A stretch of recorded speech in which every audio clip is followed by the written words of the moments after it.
Hello and welcome to my podcast, Used to Be's Do Count, with me, Dean James.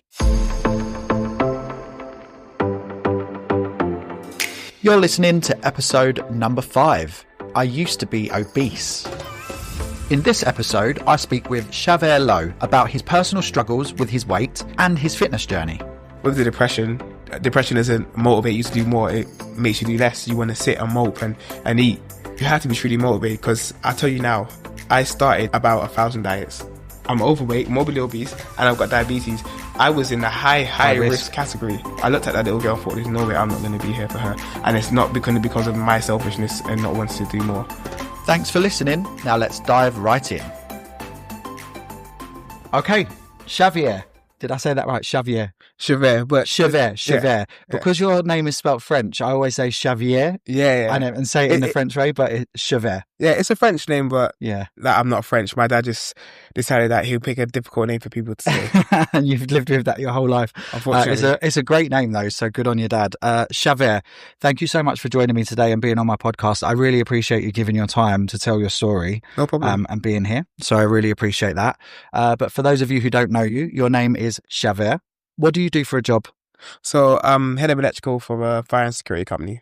So for a fire and security company, you're head of electrical. So I'm guessing you're looking after a team, and we're definitely going to talk about all of the things that you're doing now, what you're really good at, what you're successful at, and how, life is really good and enriching for you and everything that's going on. But the podcast is called Used to Be's Do Count. So what was your used to be? Well, Dean, I used to be obese. And anyone who's watching this rather than just listening to it will be quite shocked, because you are really in shape. I mean, you look very healthy, but you did used to be obese. And so just to put that in context before we move on and talk about your experience, what does obese mean? Obesity, as a medical term, just means that your BMI is over 30. This is what the medical term is. In adults, in children, it's something different. We're going to specifically talk about adults and your adulthood. So that's what that means. And you were over 30 in your BMI. At your heaviest, how much did you weigh? Did you used to weigh yourself? Yeah, so when I weighed myself at my heaviest, I was 16 stone. Okay, 16 stone. For my height as well, yeah. Yeah, and how tall are you? So I'm 5'7". So for my height, it's... The height, this is why people calculate BMI, because the height matters, right? When you were obese, when you were at your heaviest, what age were you? I think at my heaviest, I was probably about 28, 29. And how old are you now? 35. Okay, so at your heaviest, it was probably around 7 years ago? Yeah. So in order for me to really understand, I guess, this journey of you being overweight, then to clinically obese, medically obese, to whatever you want to call it, then to looking how you are now, which is super fit and healthy, let's go back a little bit. So when did you start to become overweight, would you say? I think from young, I've always been a little bit more prone to being slightly overweight. Nothing crazy, but just a little bit chubby. So you were like a chubby kid, would you say? Yeah, bit of a chubby kid. Nothing crazy, okay. But again, just a little bit of chub, a little bit of fluff here and there. I think I get it from my dad's side of the family, because most of my dad's side of the family are tend to struggle with being heavier set. So it was just something that was a bit more easier for me to put on weight. However, when I got into my teenage years, I got into sports. So I kind of made sure I had a bit of an even kill. So I controlled my weight by the fact that I was just extremely active, playing basketball, American football, and different things. Okay, basketball and American football were your sports. Yeah. And it's great because you didn't really need to think about doing exercise. Doing those things that you love doing just evened out the fact that you might have been slower metabolism, easier to put on weight. You mentioned because of your dad's side of the family are quite big, so there's already a genetic pool there. Yeah. But you were just doing the things that you loved doing. Yeah.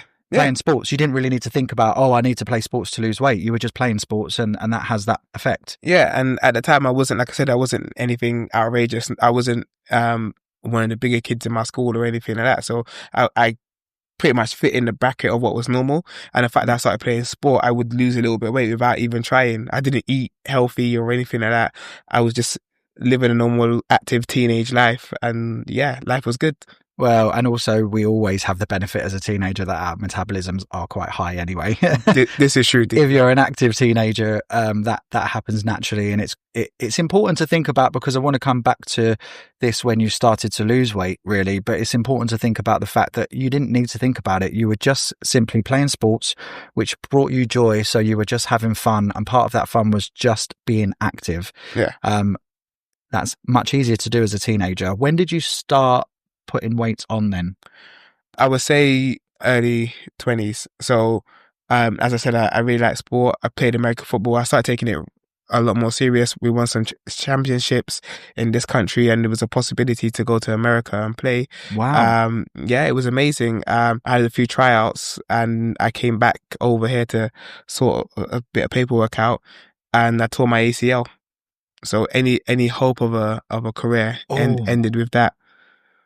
Oh, that's tough. Yeah. Okay, so you were actually on the brink of having a professional career in American football? Yeah, Semi-pro or pro? Yeah, well, I was hoping to go pro. I don't know if I'd made it, but I was being looked at.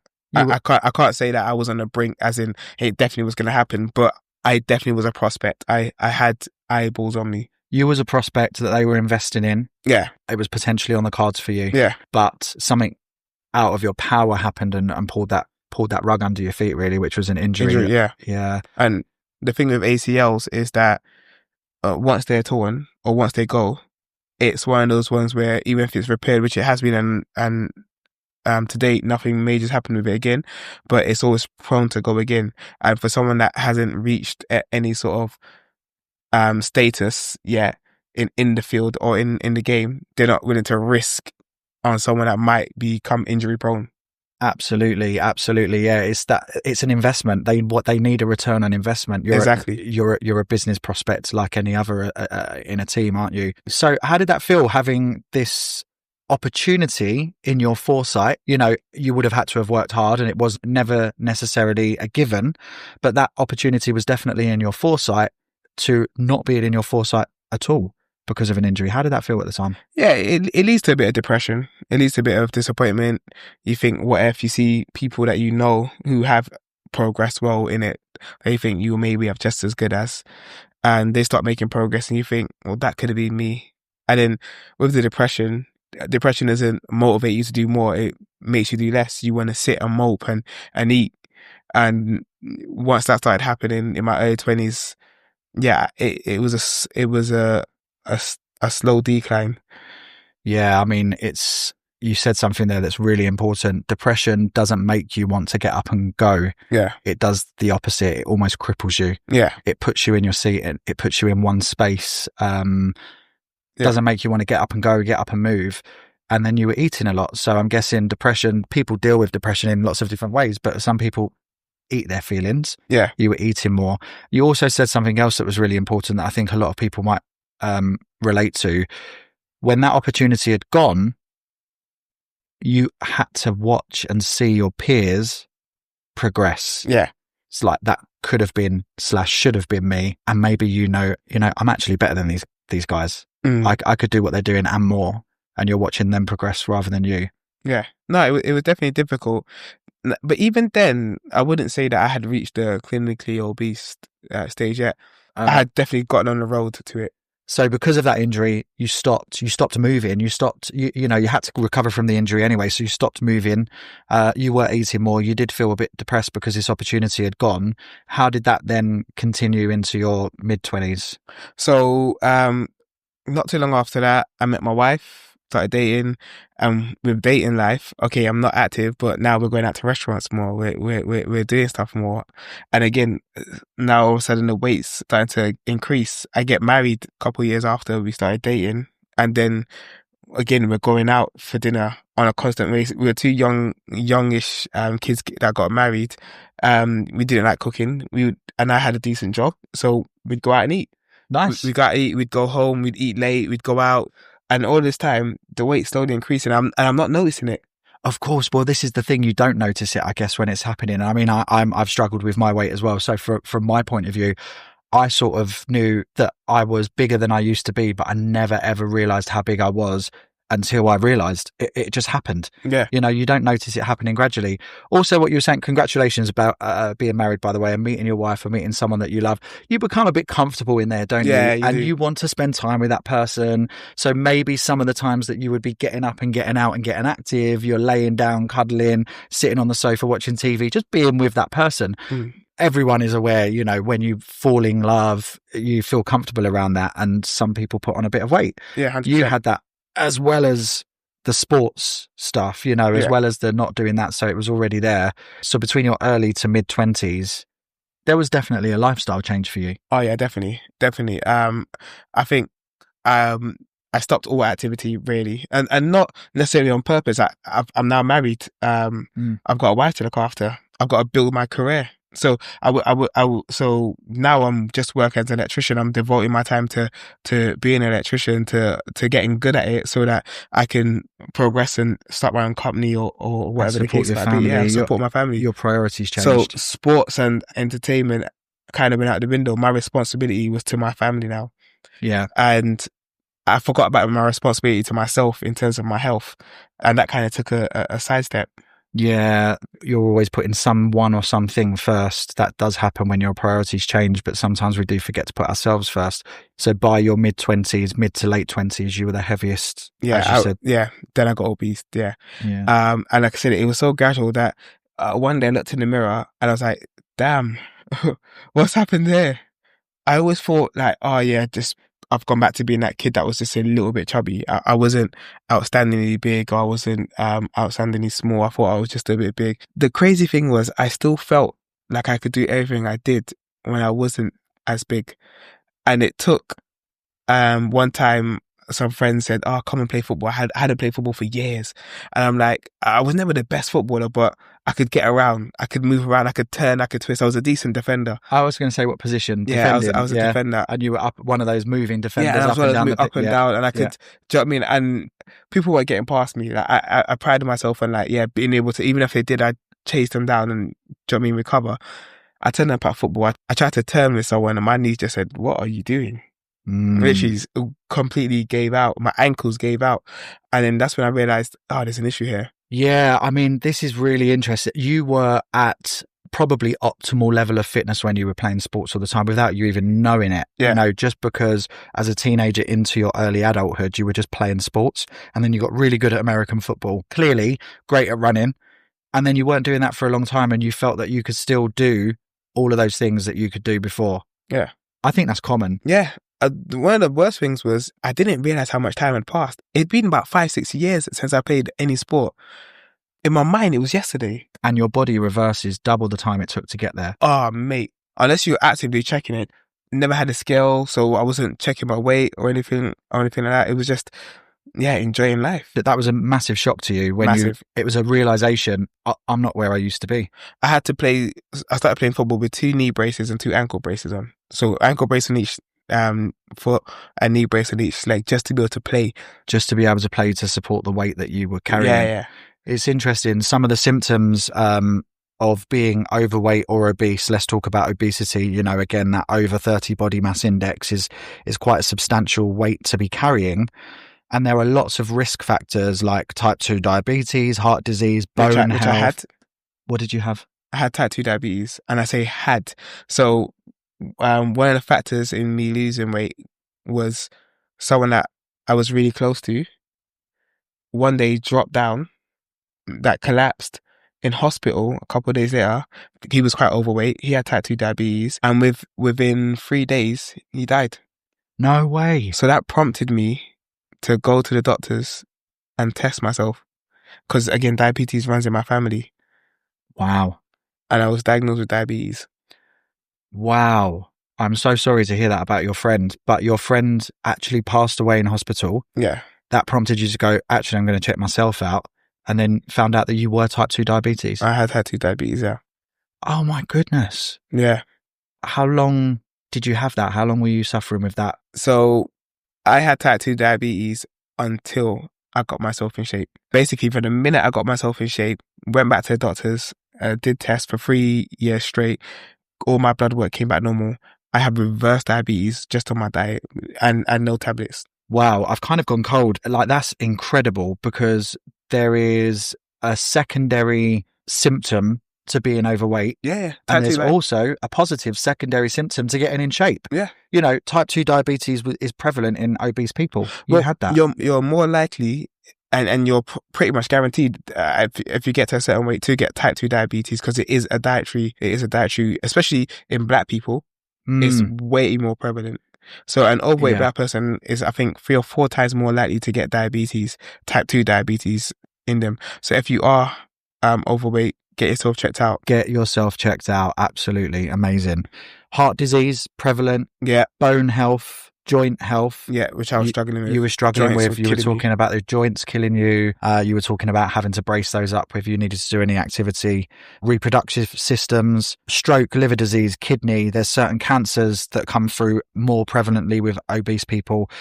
And then just quality of life, sleep and movement. Yeah. Decent sleep, enough movement to kind of loosen up the joints and make you feel good about yourself and your body. Yeah. Were you feeling those things? Definitely the sleep. When I would struggle with sleep, I'll tell you what I did get. I used to get really dark patches all across my body, and especially my face.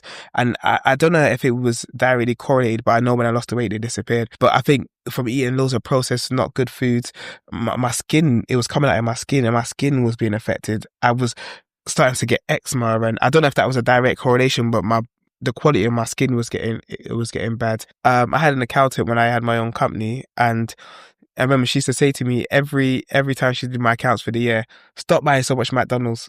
Because I literally every day would be like, especially when you're on the tools as an electrician. Yeah. It's just quicker to go to a McDonald's or KFC or a chicken shop. Absolutely. Quick and easy, on the way from one job to another, fast food. Exactly. So let's talk about that then. We know maybe why it happened, but let's talk about how it happened. Was it takeaways, fast food every day? Yeah. In a month, I'd probably eat one home cooked meal. And it wasn't my wife's fault, don't get me wrong. It was just always easier. Growing up with my dad as well, that was kind of the lifestyle they had. We would eat takeaway almost every day. So I took that into my marriage. We were eating takeaways almost every day. Now, my wife is very fortunate. She's got a crazy fast metabolism.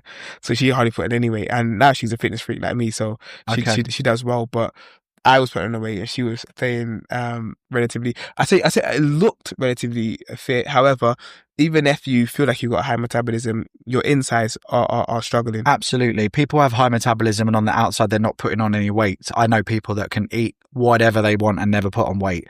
Different body types, but exactly like you said, you're still putting the same things inside your body, and what is inside shows its ugly face in certain ways. Some people put on weight, but yeah, bad skin, hair, like the follicles of your hair exactly. might not be as healthy.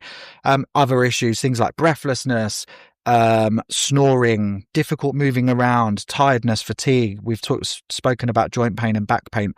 They're all kind of physical effects which you were saying that you felt. What about the mental effects? What about your thoughts about yourself, your self-esteem, your place in the world, your confidence levels? How was that? Yeah, so when the realization does hit you, again, it leads to depression. When I found out I had type 2 diabetes, it leads to depression. And as I said before, depression does not motivate you to move. It motivates you to sit down and feel sorry for yourself. And to an extent, you do. You feel like, oh, what's the point? And it's hard for you to move. Eventually, you do feel like you need to do something. Yeah. But you have to be truly motivated, because I'll tell you now, I started about 1,000 diets. I've tried them all. Keto, intermittent fasting, carnivore diet, whatever you can think of. Yeah. I tried what's that thing that guy does, 25 minutes workout. Oh, the HIIT workout. Yeah, the HIIT workouts. There's a guy that does the 25-minute HIIT workouts, and I tried that. Yeah, I've done them all, and one thing I worked out is only when you truly become motivated, the change will happen.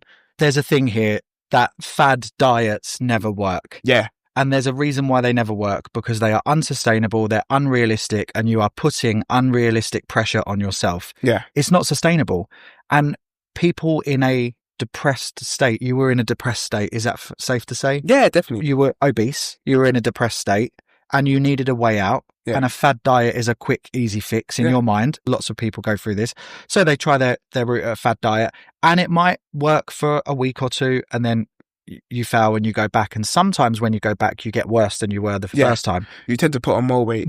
Yeah. Because the depressive cycle, it's the cycle of depression. You're now back to where you were before, back to square one, and you go, it didn't work. You kick yourself even more. So you go down lower and you start eating more of your feelings. This is, again, this vicious cycle of depression, this vicious cycle of low self-worth, and this vicious cycle of failing on fad diets. Yeah. So it is really important. You know, there are a lot of diets out there designed to help you lose weight quickly. But I think you said something really important. It's only going to work when you are ready to accept the change. And that's long-term change, isn't it? Yeah, 100%. That's healthy lifestyle. Yep. Yeah. And that's what it came down to. We were talking about your mental state. Yeah. We were talking about the fact that you failed at some diets. Did you fail a lot? How many times did you fail before you sort of got on the wagon and stayed on the wagon, as it were? No, it was a lot. It was a lot. Because when I realized I was overweight, it was like, okay, I need to do something about this. Okay, let's try this. Yeah. Let's try. Oh, someone's told me about this. Oh, I seen someone lose weight. They said that they did this. And it's like, okay, yeah, I'll try that. Okay, yeah, I'll try this. And there's so much misinformation out there regarding weight loss. I won't name them, but there's certain companies that tell you, oh, you can eat what you want. It's just all about your metabolic rate or finding out this secret formula or trying this special thing and doing a special method. And I tried, honestly, I think I tried them all. You want to substitute the hard work. You want to think, if I just do this, then I won't have to do all the hard work. But I tell you now, there's no getting around the hard work. You have to do it. There's no getting around the hard work. There is no getting around the hard work. You have to do it. You can't do anything without hard work. Nothing worth doing is easy. No. You have to put in the hard work. But the payoff at the end, it's incredible. The payoff at the end is worth it. It's incredible, but you have to do the hard work. Were you going down a bit of a rabbit hole of misinformation? Because there's so much information out there at our fingertips, at the internet, social media. Everyone's flogging something, aren't they? Yeah, 100%. Honestly, you see the headlines, lose 50 pounds in 4 weeks. If you just follow this thing, and there's a guy or a woman super fit, super strong, and you think, wow, if they can do it, you don't know that their metabolism is great, and obviously they're training properly in exercise. One particular ad said, I only work out 20 minutes a day. I absolute washboard abs, and I eat pizza every day. Just follow my method. 30 minutes a day working out. That's what it did. It's not true. It's actual lies. It's actual lies. You know, you can almost sit there like you have said what it says, and I can sit here and go, that's clearly lies. That's not true. Yeah. But you know, when you're in a state of mind where you need help, you need support, and you're looking for that, and you find it on an advert on Instagram or online or something, and you think, this could work for me. It worked for that person. You're kind of vulnerable. You're looking for that help and support, and they're tapping into that to flog something. So you're like, this is realistic. Give them my money. Let's go. Yeah. You know. Also, if you don't understand how your body works, how fitness works, you will believe whatever. Remember, I said that I was really into sports, but I was into sports because I enjoyed it. I didn't do much sports science. I didn't understand my metabolism. I didn't understand these things. So it took me really reading about how your body works, about calories in versus calories out, being in a calorie deficit. These are the things I had to learn. Although I was playing football, I went from 16 stone to 14.5 stone, but I stayed there for years because I didn't understand what I needed to do. I was still eating the same foods. I assumed that I just exercised more, the weight would drop. Now, the weight dropped a bit because I had started moving a little bit more, but I was still massively eating more than I was exercising. Great that you were moving more and you were getting active, but actually you didn't really understand the diet side of things at that time. Yeah. So there was a couple of years where you just plateaued and you stayed at around 14.5 stone. That must have been quite frustrating. Yeah. You want to give up every day. The only reason I didn't give up is because I was playing football. I was playing sport with my mates. So it was easy to just keep going. It wasn't like it was going to the gym. I didn't go to the gym. I had a gym membership. In fact, I had several gym memberships. I was with Virgin Active. I was with Fitness First. I was with Energy Gym. I'm not promoting it. I'm not saying it any bad or any good, but you just weren't going. I just weren't going. Yeah. Or with Virgin, which was the most expensive. I do 2 minutes. I'm not even exaggerating. I do 2 minutes. I walk around, lift something up. Okay, yeah. straight in the pool, straight in the jacuzzi, That's it. in the sauna. Yeah. The thing is that, you know, this is proof that you need support, you need help, you need knowledge, you need education. You know, you can't really do it on your own unless you're willing to really put in the work to study and give yourself the education. Yeah. Because you join the gyms, you had shares in a lot of gyms. Yeah. Oh, mate. Yeah. You were quite a keeping few. them all afloat, but Yeah. you were never there.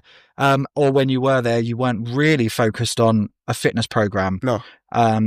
So people need support. They need education. There is an abundance of support out there online, Yeah. but there's also an abundance of misinformation, like you said. Yeah. So you've got to be careful. Did you get support before? Not necessarily for your fitness journey, but I'm thinking more about your mental health and your confidence. Did you get any help around that at the time, or not really? Yeah, I spoke to someone for a little while just to get my head right, understand where these mental blocks were and how to almost break them down so I could move forward. So, and I think that was very key, super important to if you are struggling mentally, especially with depression, or seek advice. And if that advice leads to medical advice, don't be ashamed. I think a lot of people are scared to talk about mental health, and unfortunately now it's becoming less of a stigma, but we all suffer from it. Two of my best friends in the world, we now talk about these things, we now share our feelings, where before, I'm a guy, we just keep them in. Absolutely. We got to break down those barriers. It's so important. I really do appreciate you saying that. As a man in particular, men do not talk about their feelings. There is so much stigma around that. There is loads of amazing people out there, advocates for talking and mental health issues. And I think obesity is as much a mental health issue, as much as a psychological issue, as it is a physical health issue.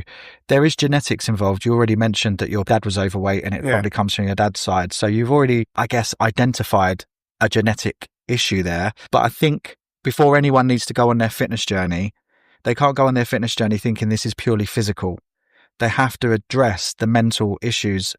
Coming out of a depression, getting your backside into the gym is the first battle. Yeah. What you do in the gym is almost the secondary battle. 100%. Unless you get right mentally, you're never going to be able to become consistent.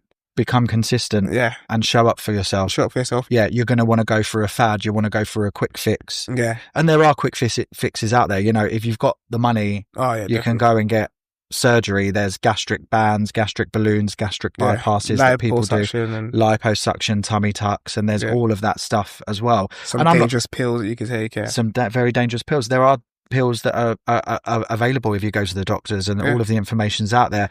I'm not really in a position to judge anyone that might have done that. I might not have. People have got their reasons. The thing is with it is that if you do go down that medical route, are you going to put in the work afterwards to keep that weight off and stay healthy? And that's the point. That's the question. And that's having done the mental work as well, the psychological work. Yeah. So you did speak to people about that. You've done the psychological work, which is great. Then you did start to work out more, not just playing football, but work out more. Was someone there to help you with your education around the fitness? So it's a strange one. I read a lot of books. Around fitness.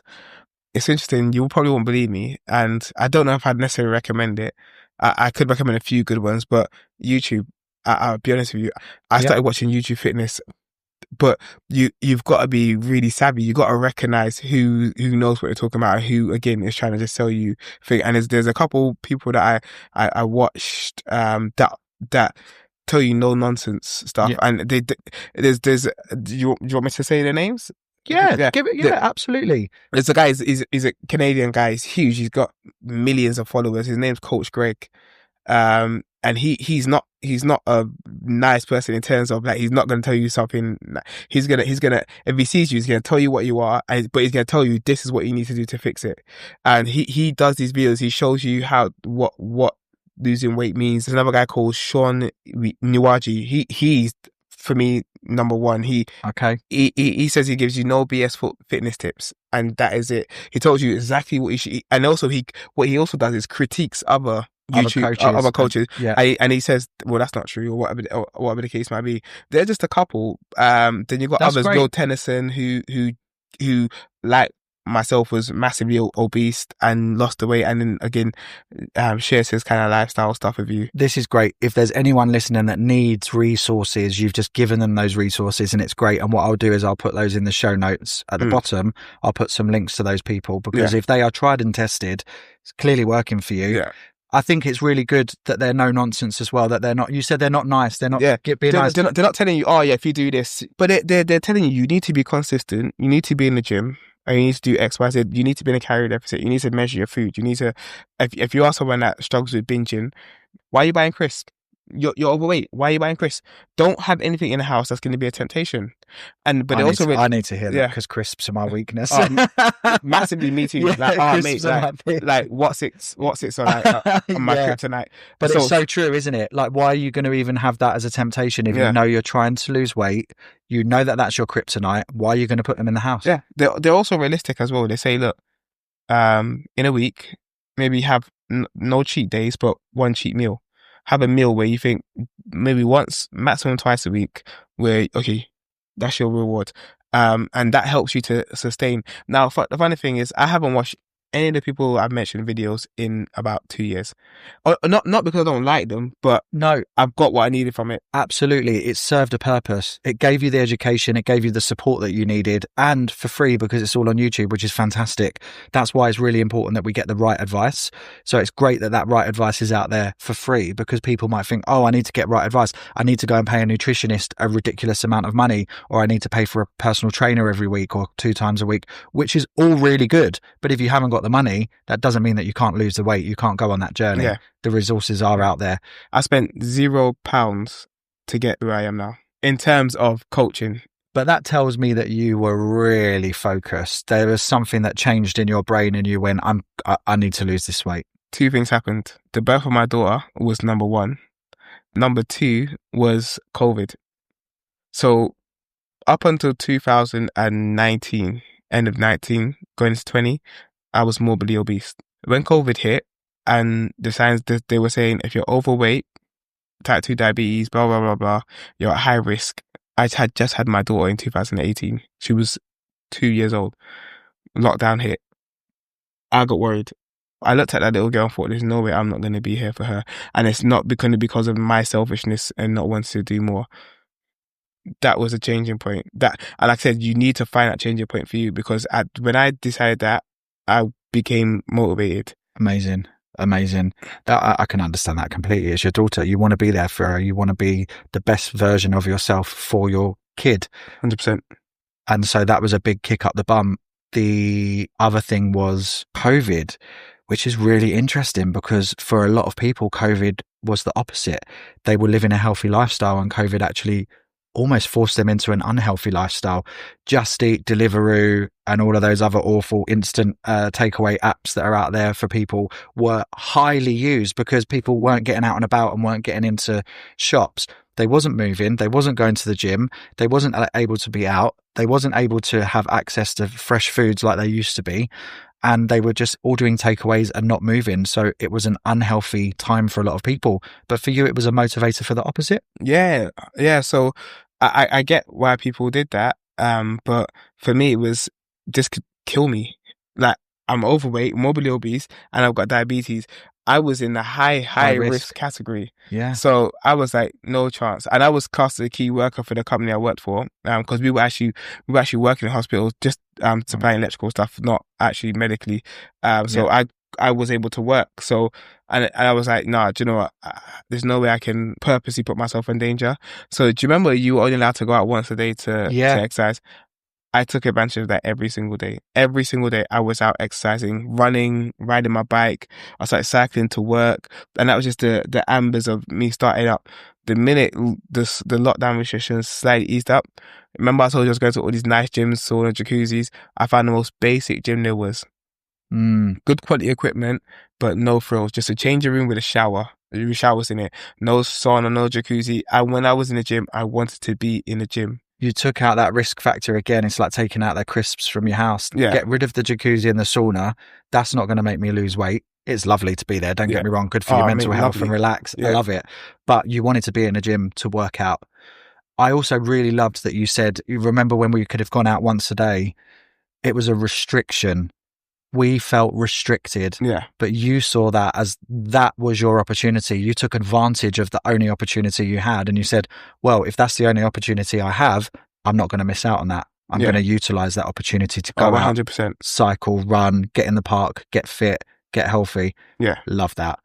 Yeah. Something had definitely changed in your brain by that point. Yeah, 100%. And the thing is, once the ball started rolling, it snowballed. So, funny enough, I didn't play football as much, but then my dad invited me during lockdown when you could play a bit of golf. He invited me to do pitching and putting with him. And I was like, Nice. come on, it's an old man game, golf. But I thought, you know what? Again, let me use it as one of my activities.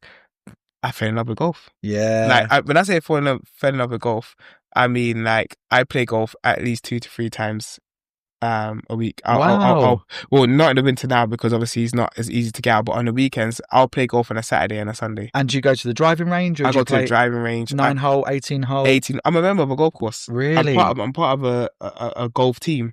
So golf my is... handicap is... Yeah, go on. Like, my handicap is 7. Like, okay, I mean, I say I nice. fall in golf. Like, I play ridiculous amounts of golf, and your handicap is 7 in literally just the space of a few years. 3 years. 3 years. 3 years. Wow. Yeah. You're definitely one of those people I feel like takes to you're a sporty person. I like sports. Yeah. And like you're like a duck to water. I think when it comes to sports, right, it just comes natural to you. Once you get into the swing of it, don't mind the pun.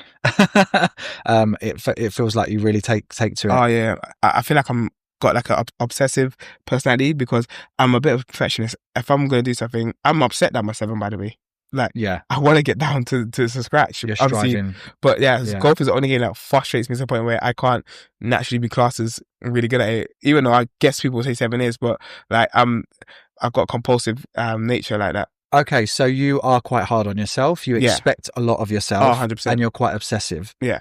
So all of those things can be good, right? Within a balance. But yeah, you have to be balanced. It has to be balanced because if you're obsessive about losing weight, fantastic. You know, absolutely brilliant because you're getting healthy and you've got that motivation, like you said, from your daughter. You want to be there for her and you were high risk for COVID.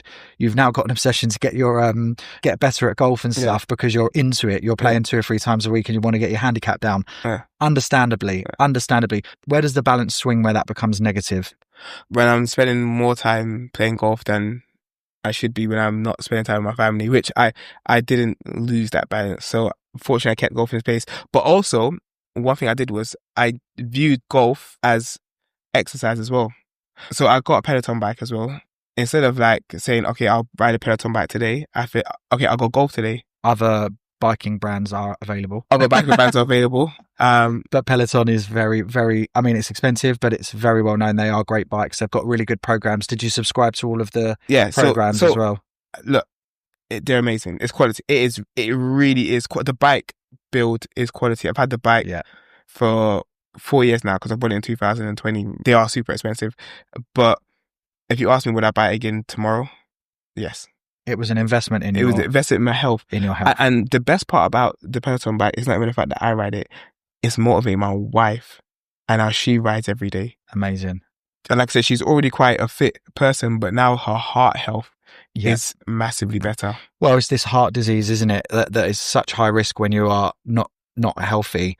I love cycling because it's low impact. Yes, exactly. On your knees. On your knees, you know, and actually as an overweight person, it's quite easy to get on the bike and just do what you can, follow a program, bring your heart rate up. And if you do that regularly, if you did that sort of start 2-3 times a week, you start to see a massive benefit, but not have all of the aches and the pains on your ankles and your knees and your lower back because it's low impact. And that's why I started biking. So biking is great, isn't it? It's a great introduction to fitness, I would say. One caveat I'll put on all this great exercise I was doing: if your diet is not on point, it means nothing because you cannot outrun a bad diet. It's really important. I think we've heard it before, but it's really important that we keep saying it and we keep hearing it. You cannot outrun a bad diet. Hello, me again. I hope you're enjoying listening to Chavier's story. I just want to remind you though that neither me or Chavier are doctors, personal trainers, or health professionals. Chavier is simply sharing his experiences, which I hope is making you feel inspired.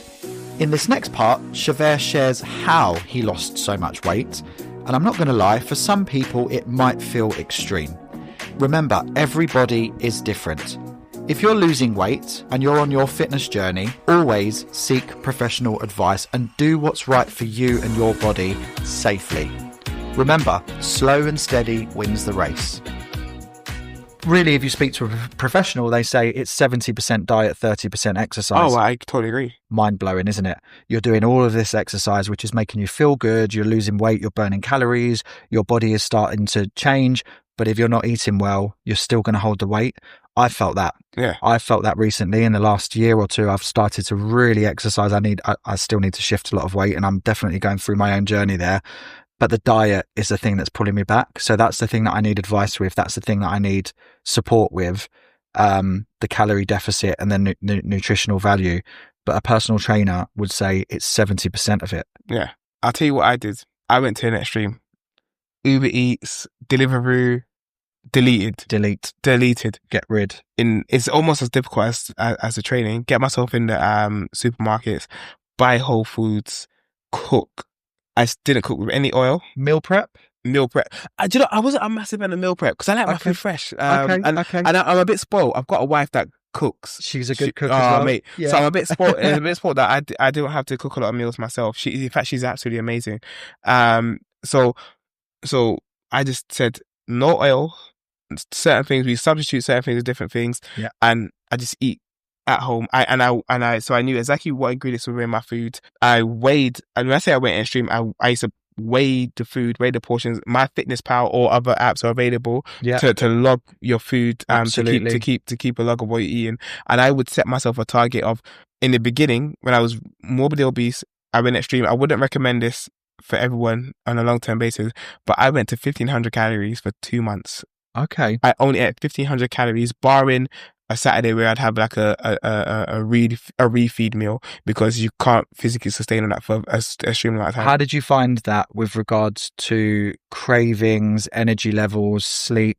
Even though I ate 1,500 calories, I ate lots of volume. I ate a lot of salad. So I'd eat 3 or 4 bowls of salad, and I'd add little things like chicken bits or fruit to the salad, and it would taste really nice. So it's a fruit salad, but just I'd cut up a couple of apples just to give it a bit of flavor. Yeah. But it was still incredible. It was something like 50 calories, like big bowls of salad. If you're going to lose weight, you're going to have to accept that you're going to have to deal with some hunger, not extremes, but some hungers. Now, how I dealt with it, like I said, I did it for 2 months straight because I wanted to shift a lot of the fat. I needed to see some results quickly, for my mental, and to keep pushing through. So I went extreme. Yeah. I did what I could to try and keep myself satiated, but I didn't skip out on my macros. I made sure I got enough protein, and enough carbs. It probably wasn't really enough, but I thought my body can just eat itself. I've got enough fat that it can just eat itself. Depending on your weight and your size and different things, it is a little bit dependent on the person. But for me personally, as someone that was very morbidly obese, I had weight to spare. Like now on my size, I wouldn't dream of doing anything close to that. No. And currently now I'm on a diet. Yeah, I think it's important to say that it's really important to do that healthily, but also just to not be scared of going for it, really going for it. But you'd already said that something had kind of changed in your head. So you were focused on doing this long term, and you went a bit extreme. Yeah. There's lots of different routes to success. You have 100%. To find what works for you, right? And that worked for you, which is great. You mentioned that you failed loads of times. I want to talk about that a little bit, because we're talking about some of the successes that you had, which is fantastic. How many times would you say that you tried and failed? Okay, if we're talking about a realistic number, I would say 8 or 9 times. And I can tell you why I failed on a lot. Please tell me why you failed, yeah. So I think all of them, the number one thing was, so mentally I was saying, I'm ready to lose weight. I wasn't willing to do the work that was required. Again, I was always looking for a cheat way. So like it's called T25. The T25, Sean something, the 25-minute workout. You put the CD in, and he does these HIIT workouts all the different movements. So I do that, and the reason why I did the T25 is because it's only 25 minutes. You can just quickly do it, and you're fine. Yeah. I was always looking for a shortcut. I wasn't looking for a genuine. I think back in my mind, I knew what I needed to do, but I was looking for shortcuts because I wasn't really wanting to do it. You wasn't really invested in the lifestyle change. Yeah. You wanted to lose weight quickly. Yeah. You wasn't invested in this whole lifestyle journey. It's a life. You have to live a healthy life, and that's about lifestyle change, isn't it? Oh, 100%. Yeah. 100%. So mainly it was not being fully invested in the lifestyle change that really made you fail the 8 or 9 times. Yeah. Yeah. Yeah. I just want people to hear that. I think it's really important. There might be some people listening that really need to hear that. Yeah. You know, that you failed 8 or 9 times. And sometimes going back to that depressive state and that thought of failure, adding up, compiling, but somehow you managed to just go, no, now I need to change. And when you did do that, it was a change in lifestyle. Yeah. So how is your lifestyle change now? How are you integrating fitness and health into a normal everyday lifestyle for you? So now it's like breathing. I'll be honest, like every day I get up at 5:30 in the morning and I'm in the gym by 6. And people might say, wow, 5:30 in the morning, I could never do that. I said the same thing. Mm-hmm. But now it is so ingrained in me that I wake up sometimes before my alarm does. It's just natural. I wake up. Yeah. It's not a case of will I go to the gym? It's a case of I'm getting up to go to the gym. It's become part of my lifestyle. Part of your everyday life. Yeah. So get up, go gym, do resistance training, which is basically weights. If I've got time in the morning before work, I might go for a light jog on a treadmill. Okay. Just nothing crazy, 20 minutes. I was going to say, so how long roughly are you in the gym? I'm in the gym. So I try to limit it to an hour and a half. So I try to be out of the gym by 7:30. Okay. Yeah. So it's quite a long time. Yeah. Do you know what? I'll be honest with you. I could probably get it done in an hour, but I've been going to the same gym for about 4 years now, and it's a community. And that's when you build friendships. I go in the gym, and before I can even touch a weight, I've said hello to about 7 or 8 people. And because we go so early in the morning, 6 o'clock in the morning, it's the same people.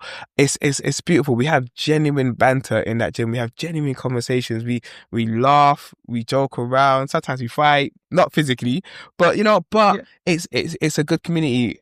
At the end of the year, we go out for drinks. Honestly, it's a really nice community. Some great guys there. Met your dad there, and he's an amazing guy. Tottenham fan. That's the only negative thing I'll say about him. But apart from that, he's going to be listening to this, you know. Well, he knows how I feel.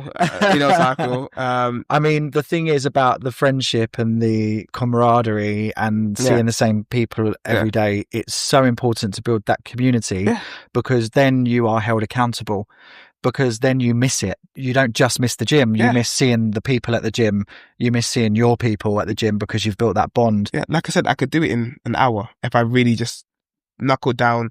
But 5 minutes talking about a different subject, making a joke with someone, and then it becomes an hour and a half. And you know what? I wouldn't change it because it, like you said, it motivates me to go there. I think, oh yeah, I'm going to chat to this person today. And do you know what I love about that is that the gym becomes part of your daily routine. Yeah. But you're getting the social aspect of it. You're getting the friendship there, and you're building a whole other community by going on a regular basis. Yeah. You're showing up for yourself. You're now showing up for others, and you've got a social circle. Yeah. It's wonderful. It's a wonderful motivator. I love that. I absolutely love that. What else are you doing now? Talk to me a little bit about your job. So my job, as I mentioned right at the beginning, I'm head of electrical for a fire and security company. Head of electrical, yeah. So I look after, for the whole company. It's a nationwide company. So I look after anything to do with electrical for the company. Nice. So you've worked hard. You've worked hard to get yourself in that position and build yourself up to being, in that position. It sounds like you're always striving, right? You put a lot of pressure on yourself, which is fantastic. You're quite ambitious, and I love that.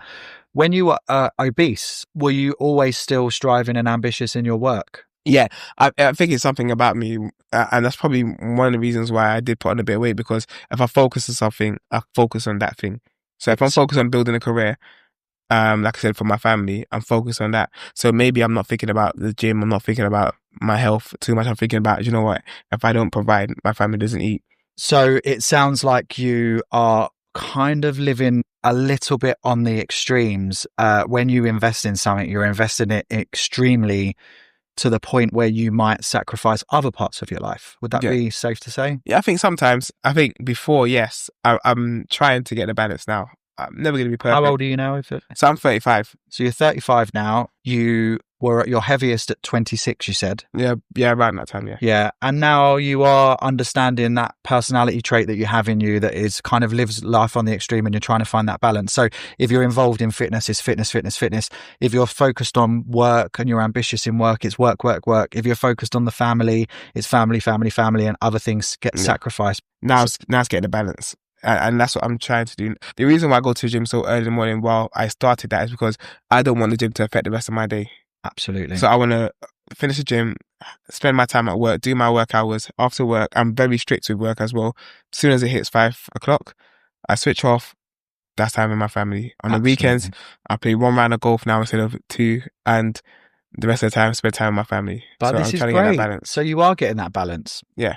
You're almost... It takes time. It does take time. It takes a lot of time and a lot of education and a lot of trial and error, especially if you've got that in you to really, really, if you're in, you're all in. If you're out, you're all out. So what other things have you got going on? So don't ask me why, but I've decided that I want to start doing marathon running. And in fact, I've set myself a goal of doing 10 marathons in a year. Oh, not in the next year. I mean, as in a year. Yeah. So a year, when you feel ready. When I feel ready. This year, you're going to do 10 marathons. Yeah. Wow, that's a massive challenge. Do you have the 10 marathons that you want to do, or are you going to pick when it comes to it? I've not got the 10. I've already started putting my list together for some. So give me some of them that you want to do. So, London, I'm guessing, is on the list. We're in London. London. Brighton's easy to get into. Belgium marathon. Belgium, Boston. Boston is a big famous New one. York. Yes. New York. Chicago is also a big one in America. One. Yeah. Melbourne's got a really, really decent one as well. As far as Melbourne, that would be great. I probably won't do that one, I'll be honest with you. It's a long way away. It's a long way away, yeah. That's the only thing that puts me off. I would do it, but... And also, I feel like everything in Australia is designed to kill you. Like, as in animal-wise. It's almost like the country saying, we don't want you here. Just leave us alone. So I'm like, I might give that one a miss. Stop infringing on our spaces, like the 100%. Spiders, the snakes, all the wildlife. I understand what you mean. 100%. So this is nice. This is in the pipeline. So do you run now? Yeah, so I've done a couple now. I've done the Hackney Half, I've done the Brighton, I've done multiple 10Ks. My wife is sick of all the little, you get these medals. They're actually quite cool, but you get medals and t-shirts. So she keeps the t-shirts and puts the medals in the wardrobe. Nice. But I it's funny. In all my life, all my sports, I hated running. Okay, for training, everything. I hated running. The beginning of this year, I woke up one day and said, you know what? I've done this. Let me try running. Okay.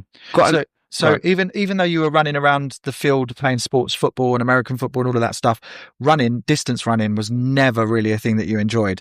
Why running then? What got you into it? Absolutely nothing. So there wasn't anything, there wasn't a video I watched, there wasn't a movie I watched, there was nothing.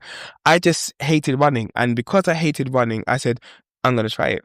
Because I always said, I'm never going to run, I'm never going to do a marathon. And I can't bother with that. So I literally, I kid you not, I woke up one day and said, all right, today I'm just going to run.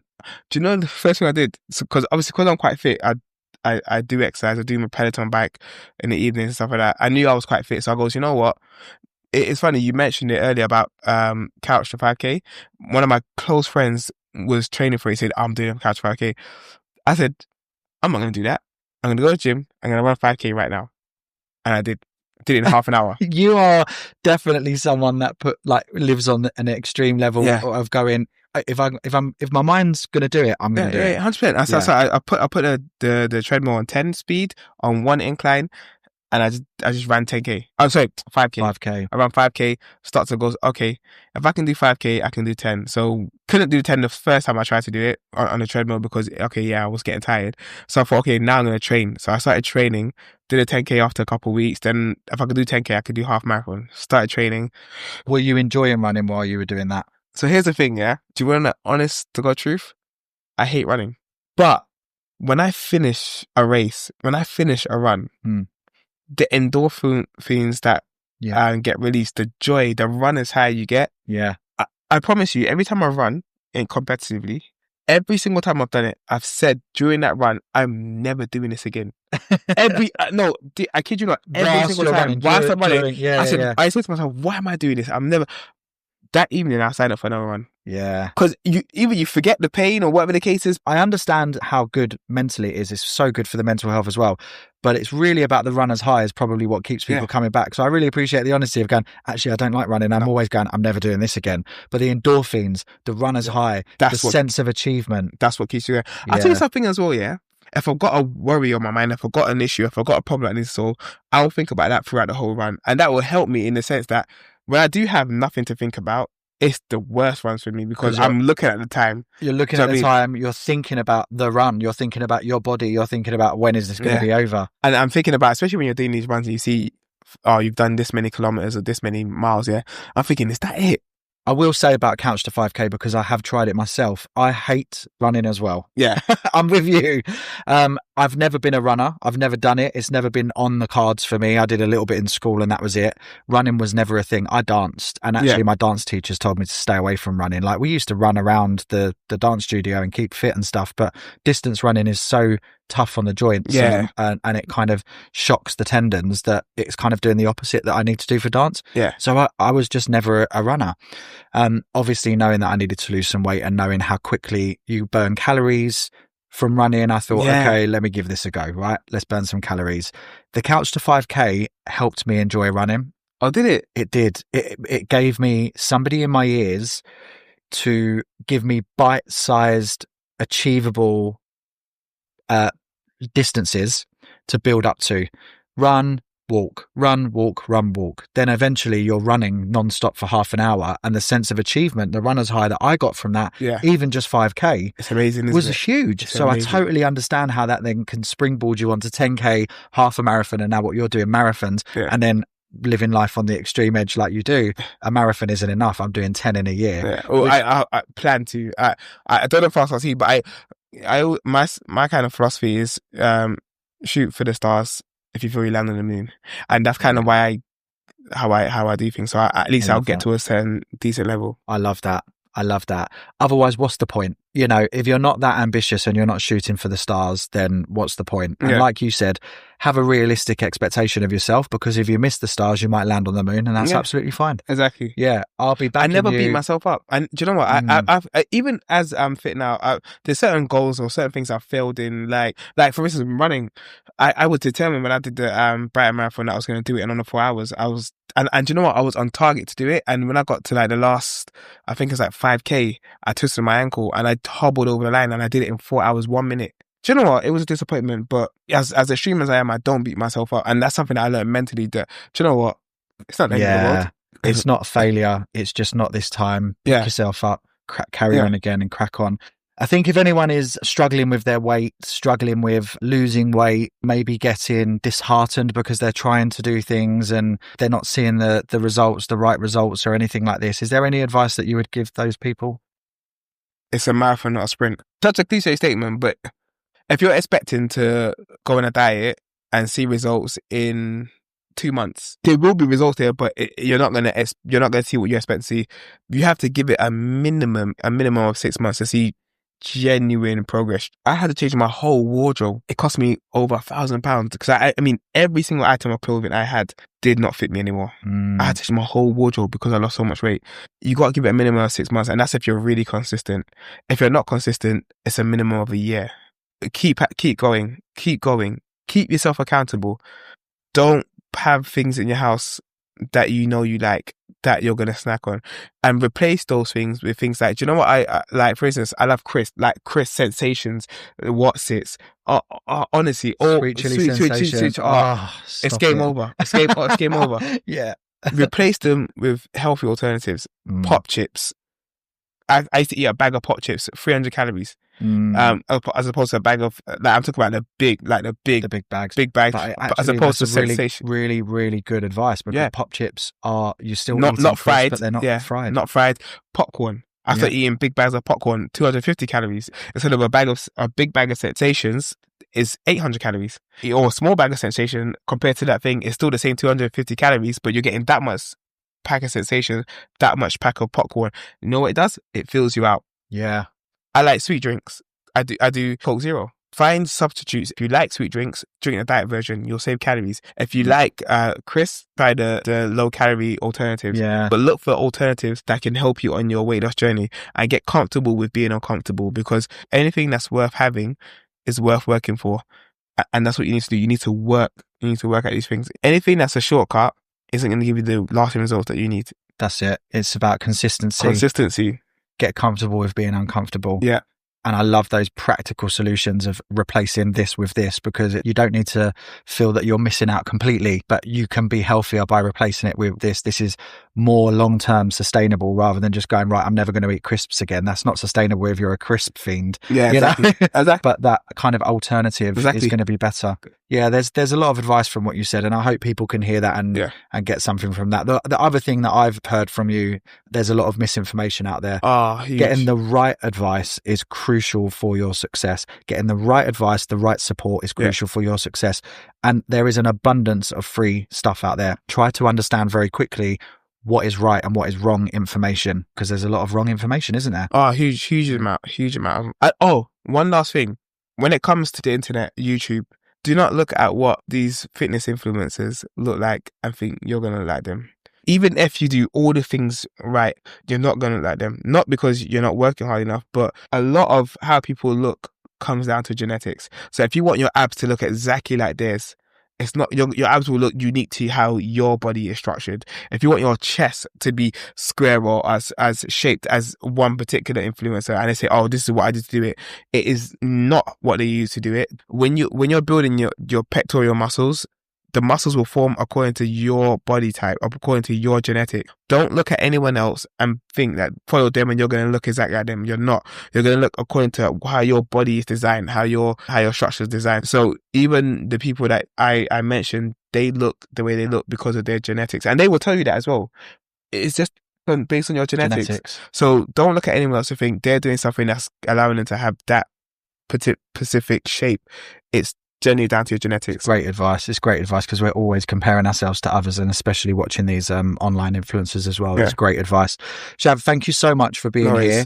I am hoping, even if you don't do 10, I'm hoping that you go on that marathon journey and that you feel that you've achieved something massive there, because that's a lovely big challenge for you to look forward to and aspire to be. And if there are any that are around me, I'll be there waving flags and cheering you on as well, and giving you the support. Amazing. For sure. I'll put out any information that you share with me on our socials about anything that anyone out there can support you with, because I think you've given people some great advice, and hopefully that's connected with some people. And if they can come down and support you in one of your marathons, I'll make sure I put it out on the socials. Awesome. But thank you for coming and talking. No worries. One last thing. Get yourself a good physio if you're going to do what I do, because your body will hurt. Yes. Physiotherapy, recovery. No worries. Thank you.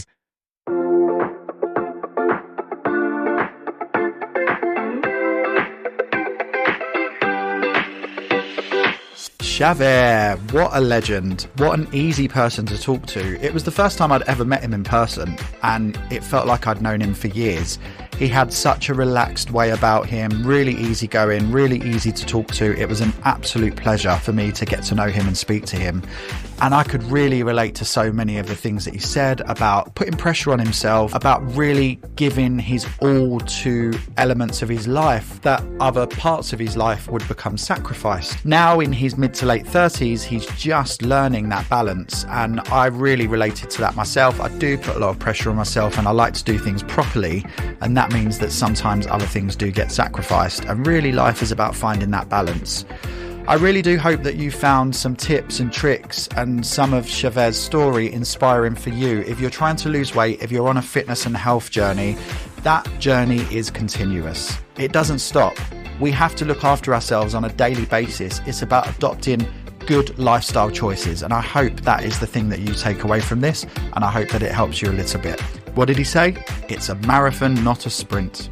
Thank you, Chavier, for being so honest and being so easy to talk to. Have you subscribed to this podcast? Wherever you listen, have you hit the subscribe button? Have you hit the follow button? Have you hit the notification button? If not, do it. Do it now. And if you liked this episode and you like the podcast, do me a favour and spread the word. Tell a friend, tell a family member, tell a loved one. Spread the word, spread the love. Let's keep building, keep striving, keep improving ourselves. Thank you so much for listening. Stay safe, and I'll see you very soon on another episode.